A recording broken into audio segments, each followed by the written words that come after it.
Hello and welcome to the show. My name's Ryan and this is my co-host, Jesse. Hi. So, Jesse, today we're going to be talking about some very exciting topics. Yeah, we're gonna. I know there's a name for this, but basically when,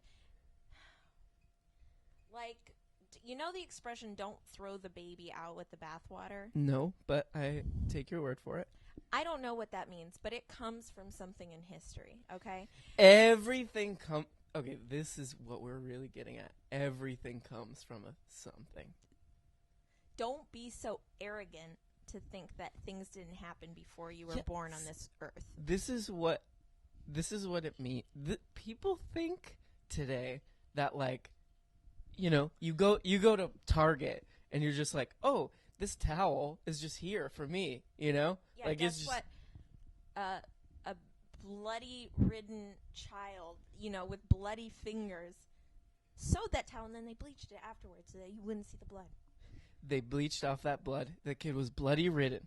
Okay, the blood was riding on the kid to the factory, where the blood remained throughout because they can't even afford to wash the blood off. That's the truly sad thing. Our point is this. Okay, so for example, don't throw the baby out with the bathwater.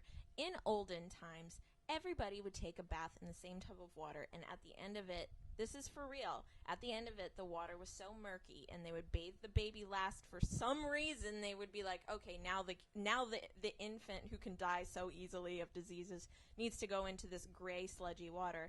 And the phrase, don't throw the baby out with the bathwater, was like, don't forget about the child, even though you can't see him. You can't. If that kid goes down into that water, you cannot see. Like, we're talking a couple inches. You just can't see because it's so murky. So that's what we're going to be talking about the show.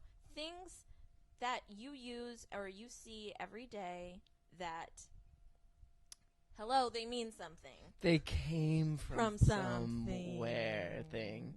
They came from somewhere, okay? History. Yeah, they came from history. Everything has an origin story. It's like Joseph Campbell said, the guy who invented the soup. Oh, I didn't know that. Okay. Yeah. Stuff comes from... a hero starts somewhere, and then he goes somewhere else, and that's how things happen. And that's what we're going to be talking about. Yeah. Where the thing started, and how it got to where it is. Okay, so for example, Ryan and I go to this snow cone place, and it's not really a snow cone place. It's like a Vietnamese snow cone place. It's like the snow cone is like a bowl of this fluffy, snowy ice. Like it's like airy, and it's not like a normal snow cone. We love it. It's called Snow Monster.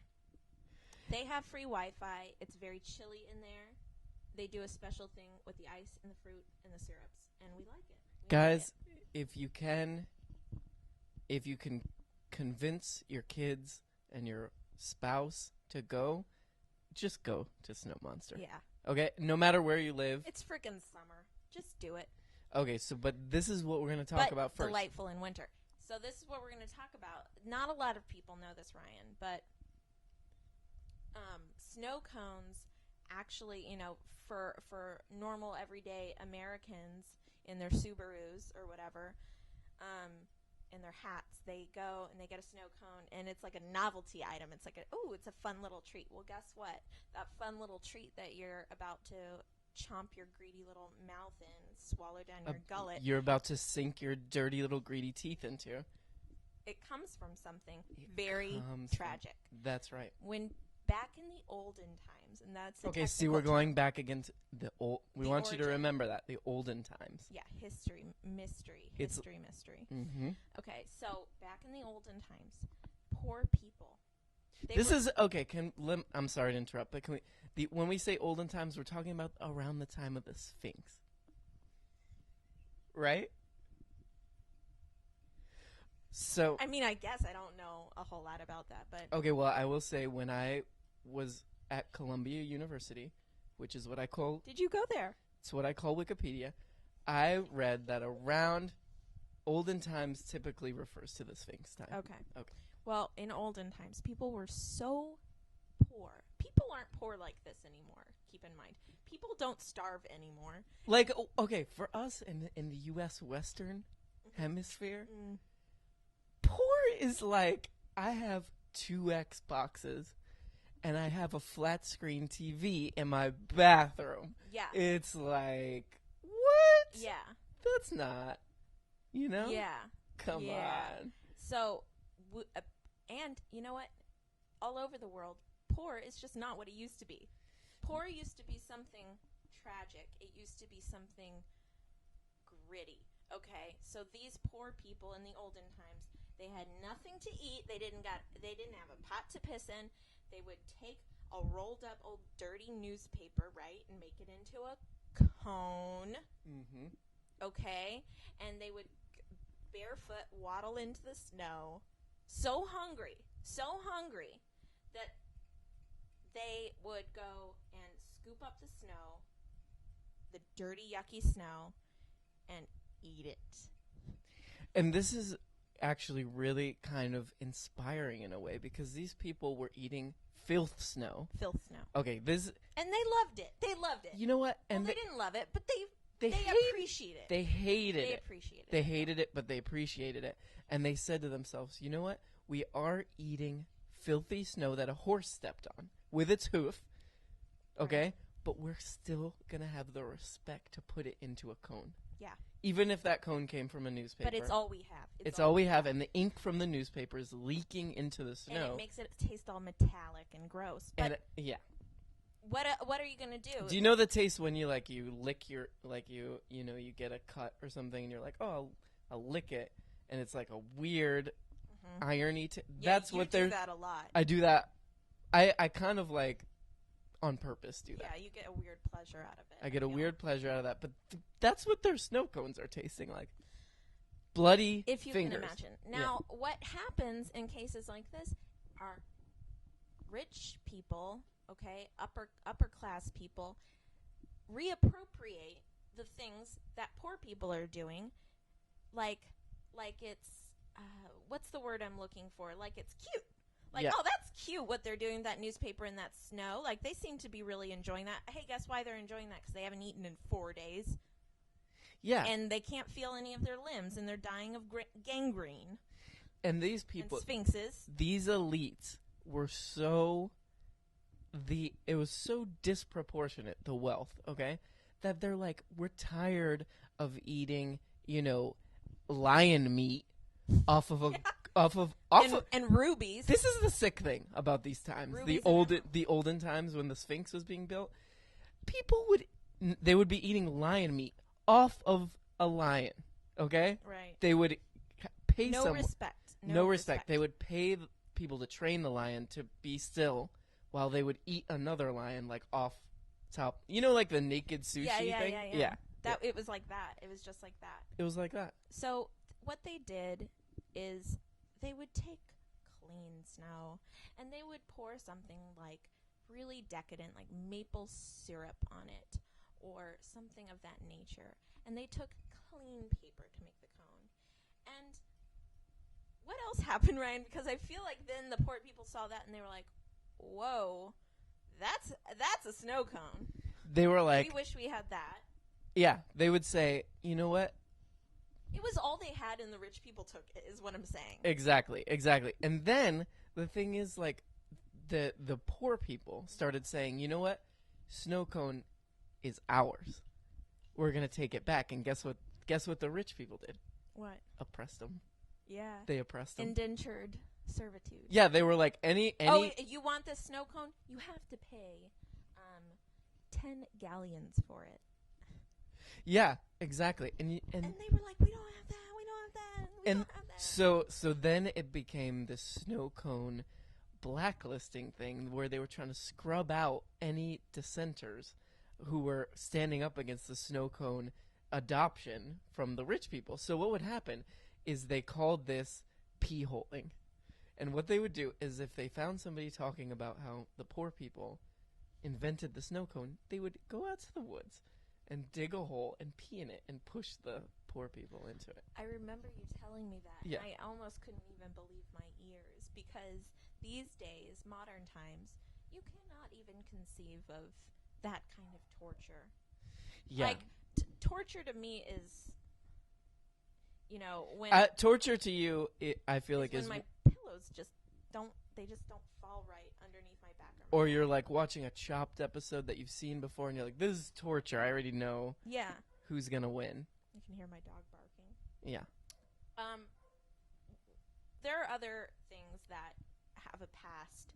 Other names like. So that's the snow cone that's story. the snow cone story. So I hope that that's inspiring. If you're standing up for something, remember and not a real happy ending to that one. We didn't bring it back around like, oh, they won in the end and they got back their snow cone identity. They pushed them all. Lost forever. They pushed them all in those holes in the woods. It'd be nice if we just left the poor people some sort of legacy, but unfortunately, nope. them's the breaks. You don't get anything. What's another thing? So the next thing we want to talk about, we've covered snow cones. The next thing we're going to talk about is something that's very important to a lot of people, especially in the country that we're recording this in, Ireland, which is Christianity. So we're going to talk about... Explain what Christianity is. So, really quick. So... We can't just assume that all of our millions of listeners are Christians. I'm going to assume that what percent? Probably like 45% of people are not going to know what we're talking about. Okay. So we'll explain that quickly. Explain it quickly. We'll explain quickly what this is. This is like the Cliff's Notes version of it. Yeah. Basically, there was this guy who was wandering around in the desert, right? Jesus Christ. Jesus Christ. The son of God the Almighty. I feel like that always bothered me. That his name was Jesus Christ. You know? Like because I don't know anybody with the last name Christ. I know. He's like the one guy. So that doesn't make sense. So guys, stuff's already not adding up on this thing. Not to like burst the bubble on what you believe, but yeah, I don't have anything against it. No. We're not judging. We're just telling the story. I'm not like one of those Tinder people who says no Christians. Those people. Tits or get the out. No. Or they're like 420 friendly. Ugh. Always with this. But so, what's going on here is there was this guy. Jesus Christ. And he's walking around. Well, he has a weird birth story, but let's skip over that because, it doesn't really matter. We'll skip over all that part. Basically, this guy was just very... fringy. He was like... He was fringy. He was fringy. He was like outside. He had like long hair. Yeah. I think he wore a jean jacket. He was hot too. That's what nobody ever says. Like I see pictures of him sometimes. I'm like, oh. Get him on Tinder. Yeah, get that guy on Tinder. But here's the thing, virgin. He's a virgin. That's right. Even though, so this is why he's fringy. He would hang out with prostitutes and thieves and the poor unwashed masses. And those were his peeps. I think if he was on Tinder, he'd be 420 friendly because he invented that stuff. You are throwing out some inflammatory statements that are okay. All right. That are also true. So this guy, this is another story I heard about him that hasn't been confirmed. He went into a bank and he pushed over all the tables in the bank. And why did he do that? Because they were selling pictures of him. They were selling pictures of him unauthorized. Yeah, it was copyright. Yeah, it was copyright infringement. And there's a lot of buzz right now about, should artists get paid should they be able to sue and like... Let's break it down for the people listening. Yeah. These people selling the pictures of him were Spotify. They were the Spotify of their time. And he is Taylor Swift going, no. No. And this is another thing that I feel like is left out of that whole story is that these were like bad pictures. Like it was like him getting into his car, but they were like he was turned at this weird angle where his chin was all and weird. they would like draw an arrow like double chin. Yeah, double they did chin.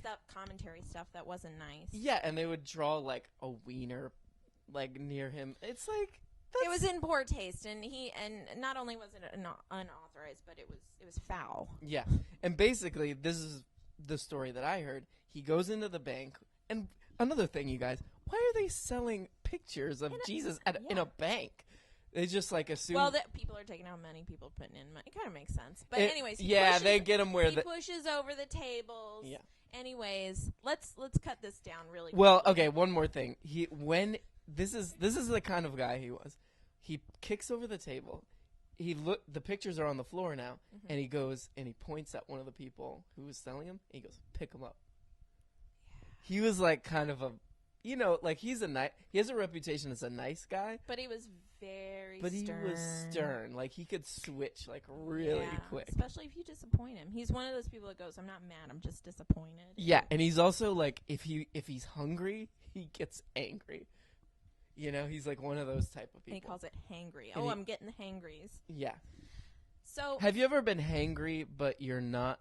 It's not that you're so hungry you're angry. You're just hungry and angry. Yeah. You just happen to be. And it just happens to be at the same time. There's no connection. Right. So anyway, he does this thing at the bank, and the next thing he knows, he's got to go to court. Okay. Okay. So I don't remember this part. Yeah, he's got to go to court.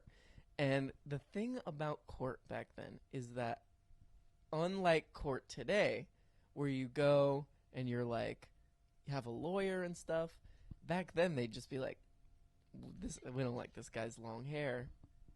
Yeah. Let's murder him. Yeah. And that's what happened. And they just used the kicking over the picture table stuff. But you know what he did? What? He was like, "Oh, I'm all for it. I'm going to die for all the sinner." I think this is how it goes. I'm going to die for all the sinners. Yeah. And the way he died, very gruesome, very painful. Nailed him to a cross. That's where the cross comes from, okay, if you're following. Yeah. Nail him to the cross, put a freaking crown on his head made of thorns. Mm-hmm. Nail his feet in his hands. Yep. Leave him up there, jeering at him. Yeah. And I saw this in a movie, I think. Either that or I just made it up. But imagination is also a form of reality, which we're going to talk about in later episodes. But I think he's on that cross with the crown. I think a bird flew by and pecked him in the head. Right. So, that's that. Yeah, if that happened in the movie, then it probably happened in real life. Yeah. You can't just throw something in a movie, No, there's rules. That's not going to You can get in trouble. That's why they have like script supervisors and ADs and boopervisors. And craft service is because you can't just toss, we're going to have a bird peck him in the head because we could do that, because we could CGI it. There was definitely somebody there who was like, yeah, I was there, that happened. Right. Or it was like somebody's grandpa, and then they passed the story on, which is legit too. Yeah. Word of mouth is very, very powerful. It's very powerful. Okay, so Christianity, so he dies. People love him after he dies. It's one of those Golden Girls type of things. Mm-hmm. Love him, follow him. It becomes a religion. Christianity. Christmas. Mass. You missed it. Christmas. You missed him, but now you get another chance to celebrate him. Are you guys following this? Snow cones. If you don't, do you see how everything's? This is going to be a big part of this podcast. Everything's connected. So, what Christianity is the word. Right. So, here's the thing. He's a clever dude, okay? Because he had that incident in the bank, okay? Which, started the whole thing. Mm-hmm. And this is, okay. What was weird is that, like, whenever anybody asked him about it, like, hey, what happened? He's like, the incident. Yeah, like, yeah. He kind of had a way of disassociating himself from his own actions. It was a little sociopathic. Yeah, and like, oh yeah, the incident, right? It was no big deal. Well, you pushed over some tables and you pointed at people and you yelled at them. And there's another thing. I think that he had like a little group of friends who he would hang out with. Prostitutes. Yeah, and after some of them were prostitutes, but he would call them disciples, which they were like, no. Can we just be friends? And he's like, no, you're kind of like my minions. And they're like, is he joking around? So there was a guy named Luke, and what he said, this is telling about his personality. He actually told, Luke was like, what happened with the bank thing? Just tell me. Like, we'll sit down, I'll write it down so we can clear it up, whether you did something bad or not. And Jesus Christ, he was like, nothing happened in the bank. And Luke is like at least 15 people have saw the bank thing where you kicked over you got furious and kicked over the picture table. And he was like, that doesn't sound like me. He's like, a lot of people have long hair these days, it wasn't me. And he said he was busy that day. And it's like, I'm pretty sure that if you go to the Bible and you read that part of the scriptures, it's basically an argument between Jesus and this guy of just what really happened and him denying. And then the last page, he's just like, okay, Jesus, he says his own name, Jesus Christ. Yeah, I kicked over the table. Can we move on? Like, I make mistakes. And then the next day, on the cross. On the cross. So it just teaches you, own up to your actions. Own up to your actions. Be an adult. But be careful, because you might get on the cross. Yeah. So it's a mix. It's a very subtle message of learning to deal with these things. So what happened after is a lot of people were inspired by this, because this guy is up on the cross. He lost a lot of weight, and he's like, oh, this guy's real sexy, but then the bird pecked him in the head, and a lot of people didn't like that.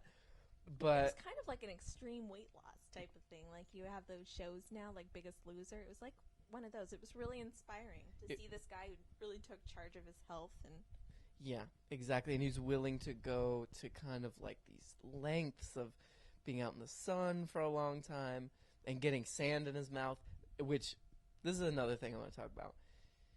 During these times, and we talked about the Sphinx times, sand everywhere. Yeah, I know. Like, it's just like, oh, like, you gotta... You don't see sand so much anymore. Yeah. It migrated to the beaches. Well, that's after the Industrial Revolution. They were like, during the Industrial Revolution, they were like, enough with the sand. We can't build anything enough. on this. Yeah, this, like, we built a store, and it's all lopsided, because this crap is shifting all around. Yeah, definitely happened because of the Industrial Revolution. Got rid of the sand. And we walk out, unless we have a scarf over our face, which we have no idea who our friends, what anybody looks like because of these scarves.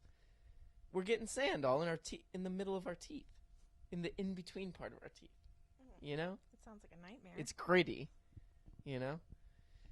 Anyway. Christianity, the word. Christianity, the origin of the word. Did we just discuss it, or is there a different origin? Well, okay, this is another thing. You have to admire this guy, all right? I mean, the story that we told about him denying, like, him kicking, everyone knew he kicked over the picture table. Denies it, and then finally, like, just exhausts himself enough to be like, yeah, I kicked over the table. Then this guy goes and names the religion after himself. Which is... It's a little tacky. It's a little tacky, but it's a real example of you have to market yourself. Yeah, I guess he was like the innovator of branding. Yeah, he was one of the first guys. He's like, I'm just going to get my name out there, Right. A bird pecked me in the head. I got to get something good out of this.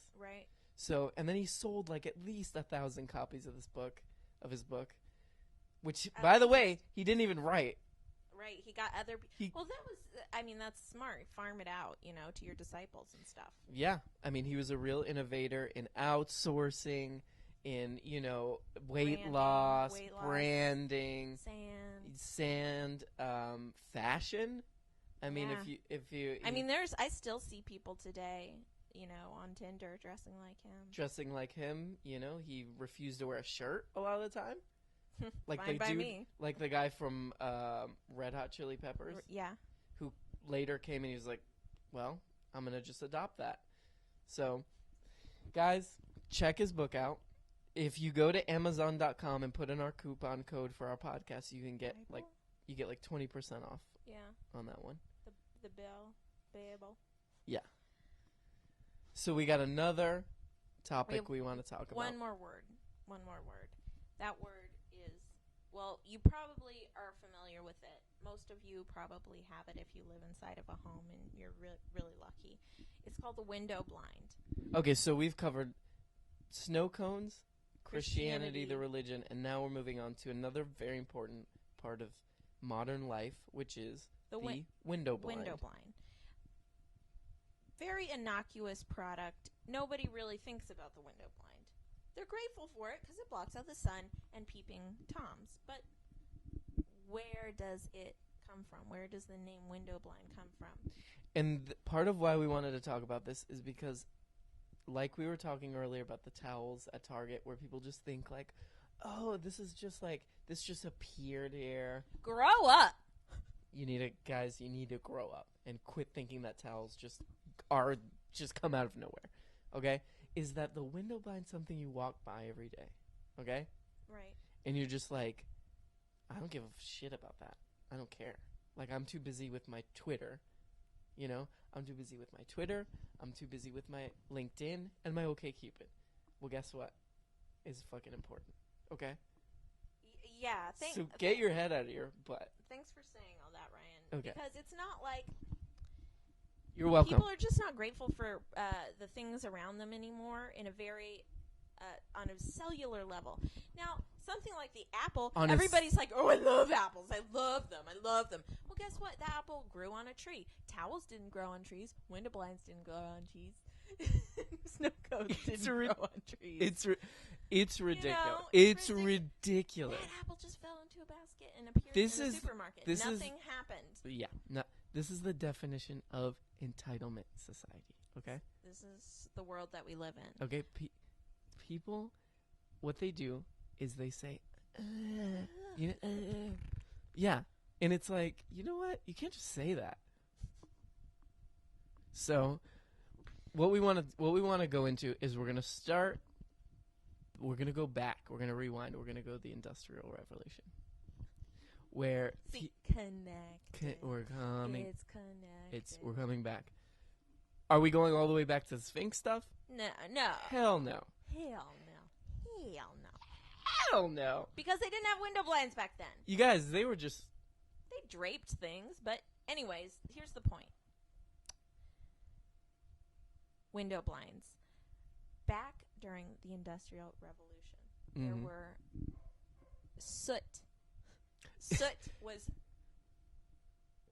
very prolific. It was all the rage, like getting sooty.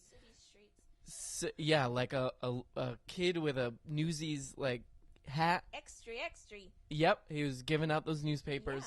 Yeah. Real sooty. But you couldn't even see that kid. You were like, is that a child or a street urchin? Is that a shadow? Some sort of goblin creature. Yeah. You didn't know. So the soot often got in people's eyes. Nobody thinks about this. It got in people's eyes, and these horrible wretches would go blind. Blind is when you can't see, by the way. So it's pretty serious. We're giving that's a little foreshadow right there. Okay. Well, back during the Industrial Revolution, people did not understand how science worked. Yes, they were building things that made soot, but they didn't understand how science worked. And so they still believed in myths and legends and folklore. And they thought that people who couldn't see were, how do I say this? They thought they were basically like agents of the devil. Yeah. They thought they were involved in the dark arts. Yeah. I'm laughing because it's so preposterous. Yeah. Now, okay, so let's just set the stage again. This is the Industrial Revolution. We want to remind you that the soot industry is huge. Huge. They're manufacturing soot as fast as they can, getting it out there into the marketplace, and people are just buying it up, putting it on themselves. By the way, when the soot gets into the snow, you can't make a friggin' snow cone. Yeah. So another slight to the poor people. I mean, you can make a snow cone, and poor people certainly did because they're grateful. Yeah. And they do it because they're hungry and they need to hydrate. But it wasn't pleasant. Okay. It wasn't, yeah. You got soot all over your cone. So these blind people, once again, the rich people were like, ew, oh, blind people, oh, when they look at you, you're going to die in 4 days, or when they look at you, you're going to throw up all your food. They're like Medusa. They'll turn you to stone, is what they said. And they put up flyers. They put up flyers, and they put up the kind of flyers. Knowing that the blind people couldn't see the flyer. It said the flyers would say, poor blind people are like Medusa. If you want more information, rip off one of the tabs. And it was cut on the bottom with a bunch of their phone. And people would rip it off and call, and they'd be like, these people are gross. Don't look at them. Don't even look at them. And they were like, well, it's really hard because they're everywhere because of all this freaking soot. And they go, okay, well, we have to solve this problem. These people are clogging the streets. This blind They're choking the streets. Choking up the streets. They're just like, the streets are just like trying to cough them out, but they're wedged into the streets.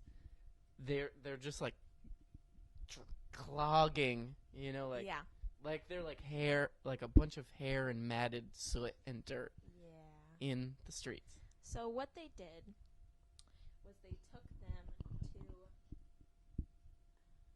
the ghetto, where there were all these ramshackle houses with no potties, and they put them in the houses, locked the door. Oh, but first, guess what they did?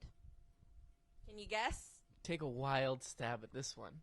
They put friggin' window blinds on the windows and then like super glued them so that the blind people couldn't get them off if they wanted the sun on their poor little faces. So that's where window blinds come from. So if you're living right now in a house with window blinds, you're basically... Shame on you. Yeah, shame on you.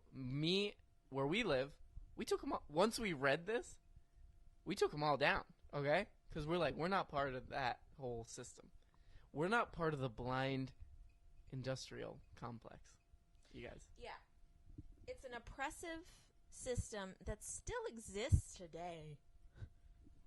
Even though the soot industry is kind of faded into the background. We don't really use soot so much anymore, except for on our eyelids because it looks good. It looks good. When a girl... Have you seen, like... Katy Perry?